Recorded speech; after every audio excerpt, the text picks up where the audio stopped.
السلام علیکم میرے پیارے دوستو، اگر کسی بندے پر تیزاب گر جائے تو سب سے پہلے جتنا جلدی ہو سکے تو متاثرہ حصے پر دودھ ڈالیں۔ جب تک دودھ پھٹنا شروع نہ ہو، جتنا دودھ ڈالا جائے گا متاثرہ شخص کی زندگی بچ سکتی ہے۔ اپنا سیدھا ہاتھ گال کے نیچے رکھ کر سونے سے ہارٹ اٹیک سے انسان محفوظ رہ سکتا ہے۔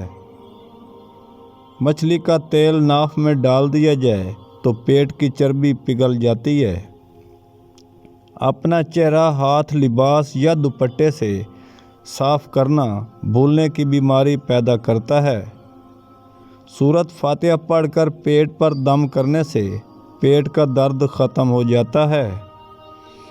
رات کا کھانا لازمی کھانا چاہیے۔ رات کا کھانا نہ کھانے سے بڑھاپا جلدی آ جاتا ہے۔ انسان کی زندگی تو اس قدر مختصر ہے، وہ محبت کا حق بھی ادا نہیں کر سکتا۔ جانے لوگ نفرت کے لیے وقت کیسے نکال لیتے ہیں۔ اگر کسی کو حج پر جانے کی طلب ہو اور کوئی وسیلہ نہ ہو تو روزانہ 21 مرتبہ سورۃ فاتحہ کی آیت 27 کا ورد حصول مقصد کریں، انشاءاللہ موقع ملے گا۔ جن کا معدہ خراب رہتا ہو وہ آلو کے پانی میں اسبگول کا چھلکا ملا کر روزانہ نہار منہ پی لیں۔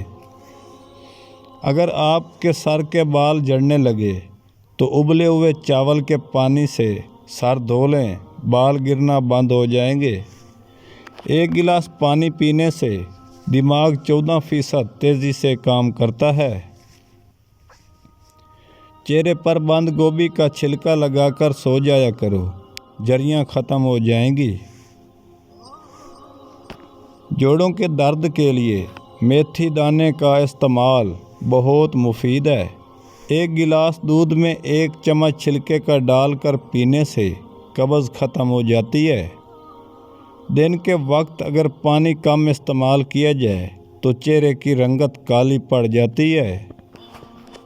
3 چیزیں کھانے سے جسم میں بے پناہ طاقت پیدا کرتی ہیں: کھجور، انڈے اور ناریل۔ کھانا کھانے کے بعد فوراً سو جانے سے بہتر ہے بھوکا سو جاؤ۔ بھوکا سو جانا صحت کے لیے زیادہ مفید ہے۔